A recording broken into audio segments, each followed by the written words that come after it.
Now you can see I've gone ahead and removed my push rods and my push rod covers, and I'm going to show you what to do on how to keep your tappets from falling down inside the cam chest. Now you may notice that the gas tank and the rocker boxes are still on there. If you're going to do this job and you don't have adjustable push rods, you need to go ahead and go to adjustable push rods. That way you can go in this cam chest and change out these tensioners, or get in there and change cams, or do anything that you want to do without having to take the whole world apart. Don't take the tank off, don't take the rocker boxes off, take some bolt cutters, cut the factory push rods out. Let me go ahead and bump it over. We want both the cams on the bottom of the lobe, and I'm going to show you how to lock them in place so they don't fall into the cam chest.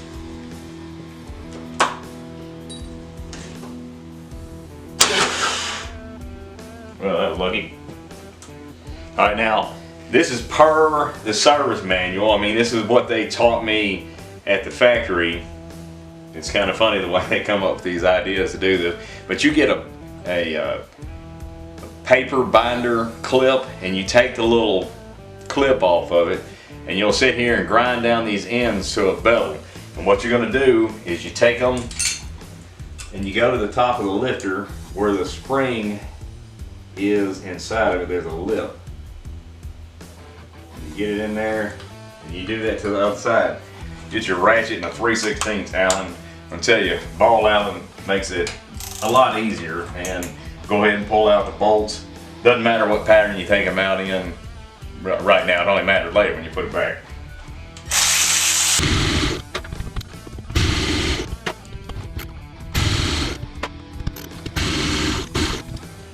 Oil pan, I'm gonna slide it underneath there. Alright, now we're just gonna pull the cover off. Sometimes it'll stick, but I just took this one off a couple thousand miles ago, so it was pretty loose. I mean, you know, it wouldn't froze up on it.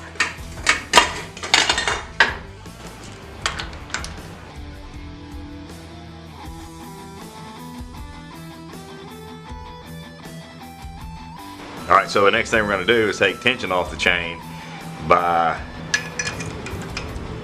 pulling the tensioner back.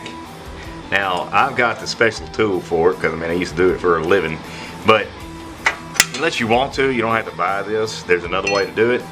You can get you a pair of channel locks like so, put them on there, and then twist it down, put your little pin in there, and you're unloaded. You know, if you're not doing this all the time, no need to buy that tool. All right, now I just use a couple lady slippers. You can use screwdrivers if you wanted to, and just massage them off. Drop that in oil, because that's always cool. All right, now we'll go ahead and take out the rest of the bolts that hold it to the crankcase. Now, you don't have to take off the oil pump. As a matter of fact, if you do take it off, you're really supposed to use these special tools right here. I just machined these, but you can order them to line it back up correctly. You don't have to have it. If you don't have it though, you got to be real careful as you're starting your first bolts to make sure that everything's lined up. But all right, I just start on one side, work my way around.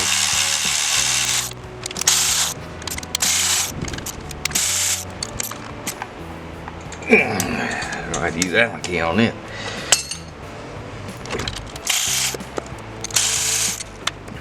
Alright, I like to get me a little piece of softener. I just have this leather, and I'm going to massage that back just like so, until I can get my fingers on it and pull it out. You just get you a big flathead screwdriver, push it up, and you're going to push your pin in there, and there you are. So you're going to get you a T20. Go ahead and break them loose. I usually don't take them all the way out until I pull it out of the vise and put it on the bench upside down, and then I just roll them out with my fingers. That way I don't drop them.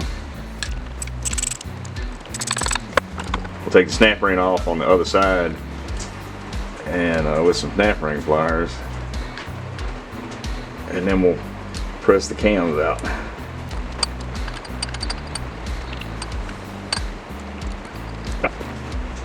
Flip it over.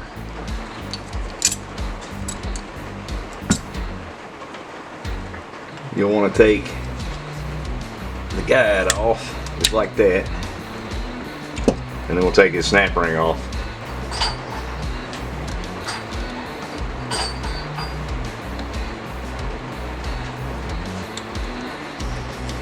Well, now we go press it out. If you don't have a press or have access to a press, you can take it to your local independent motorcycle shop or machine shop or even Harley. It's usually not much to just pop them out for you and pop it back in. But anyway, if you don't want to do that, you can get a bottle jack. I've done this before in the past before I had tool. So let's go ahead and press them out.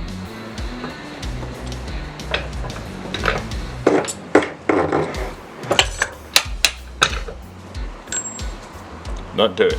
Now you want to line up your timing marks just like that.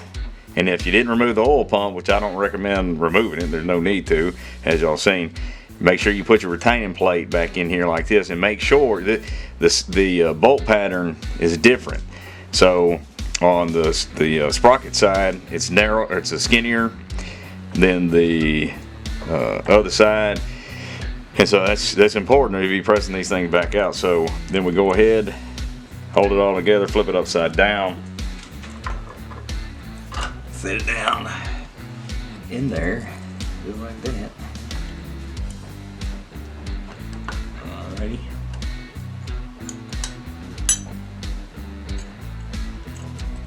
Like I say, you're gonna make sure that retaining plate on the other side stays up in the groove of that cam.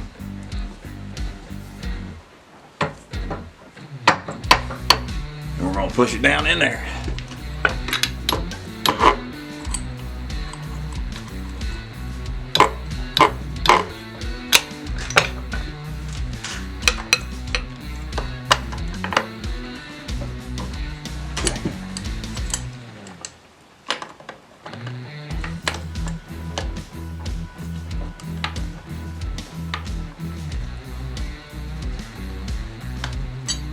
There we go.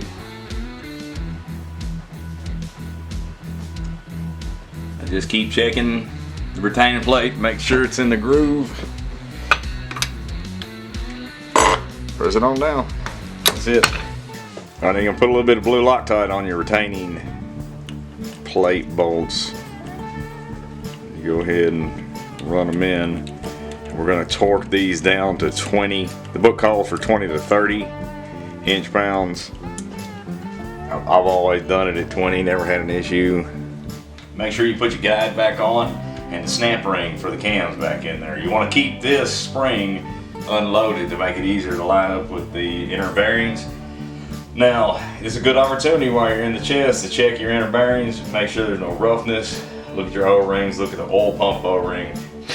Also, you want to check this, the return screen, make sure there's no metal or debris in it. Put that back in, and now we'll put it in there.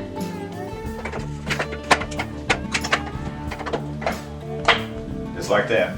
A bit of a pro tip, you'll notice that the oil feed line to the oil filter is right above one of the bolt holes for the cam cover, and you'll see that oil dribbles down, especially if you do this job on the kickstand and it gets into that bolt hole. And if you don't clean that out before you run the bolt in, you run the risk of hydrolocking and busting a chunk out of the crankcases. All the 1/4 inch stuff on a Harley is at 90 to 120 inch-pounds, but go ahead and brush the old Loctite off of them and clean them up.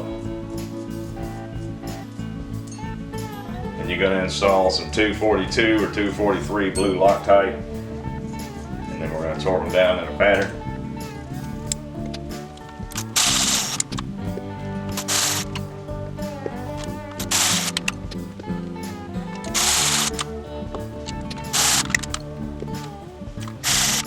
Alright, so let's go ahead and torque them down.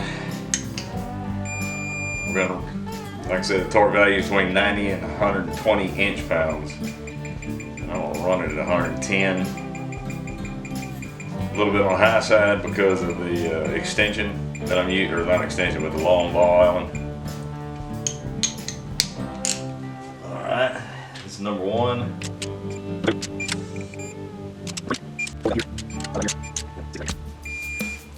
Of course, it doesn't hurt to run back through it. You know, just double check them. Alright, now we're going to go ahead and put the sprockets on. You want to make sure you line up your timing marks, and just like that. And once they're in there like that, it doesn't matter. They're always, I mean, it's just like if it was on the bike. And so you've got them lined up. I'm going to show you the way that I did it back when I worked for the dealership. I did it to thousands of bikes, and this works. There's many ways to do something, but you can also, if you don't want to do it like this, you can pull the primary and use the compensator nut to bring it up the top dead center, or you can jack it up, keep it in gear, use your wheel, bring it up the top dead center. It doesn't matter, just as long as you make sure all the timing is correct. But I take it and I start the bottom sprocket just a little bit, and then I'm holding on to the top. Now it's keyed. It's got a little keyed spot, and I take the bolt and I hold some tension, and it falls right in just like that. All right, so there it is. Now the next thing we're gonna do, we pull this back out. All right, now I got my red Loctites and install the sprocket bolts. Go ahead and unload load the chains. I am going to use the tool for this, but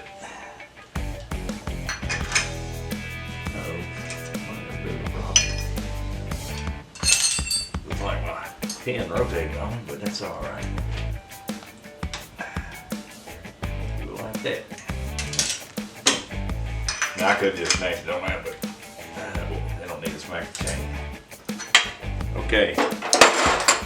Now the first thing you want to do is drop the bolt. Is clean off some of your old red Loctite. Now the factory calls for 262 red Loctite. You're gonna put a dab on both bolts. Matter of fact, you can kind of be generous with it. These are important. And make sure you got your hardened spacer. Now they recommend that you can put new bolts in. They kind of recommend that, but they also say that if they're not available, it's not really necessary. So use just good judgment. And then we'll do the crank one. Clean it up real good. And we're going to tighten them both down to 15 foot-pounds first. And then you back them both up 360 degrees. And then we tighten the cam to 34, and then the crank to 24. So let's go ahead and let them down.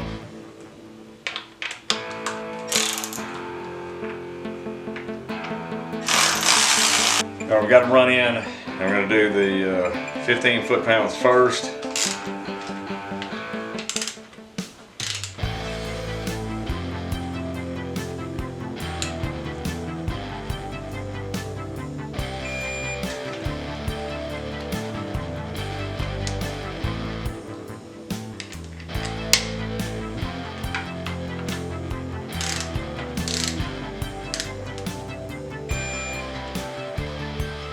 Now we'll break them back loose. We're going to go 360 degrees. I'm going to get my T handle so I'm a little bit more precise about my 360.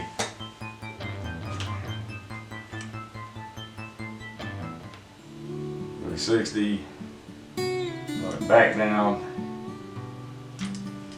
Now, like I've said, they make a special tool that slides in there, and if you want to buy one, you can. I don't. I use a piece of 1/2-inch bar stock. It does the same thing. You're just trying to lock them two sprockets together. But and so we want to go ahead and I insert it in here like this. Just get it where it kind of locks in place. And we do the 24 foot-pounds on the crank. And then we do 34 on the cam.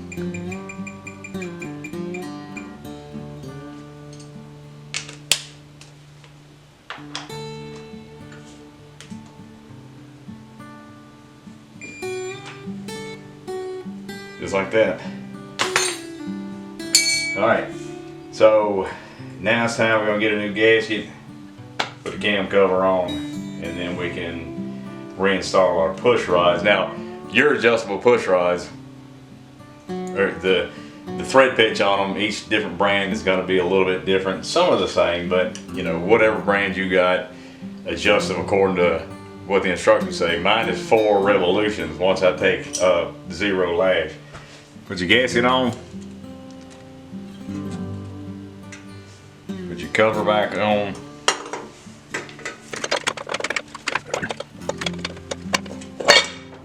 Like that. And let's start putting the bolts in.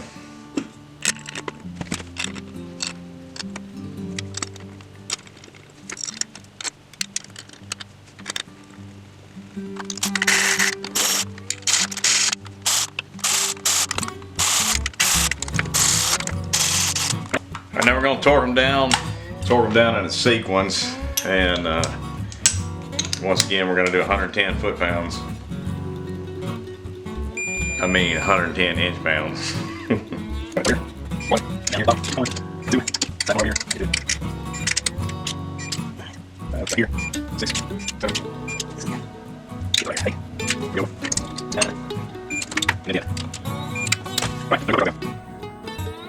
As y'all saw, that job can be done faster than I can drink a mega pint. I'm ending it here. Cheers and beers. I'll see you on the next one.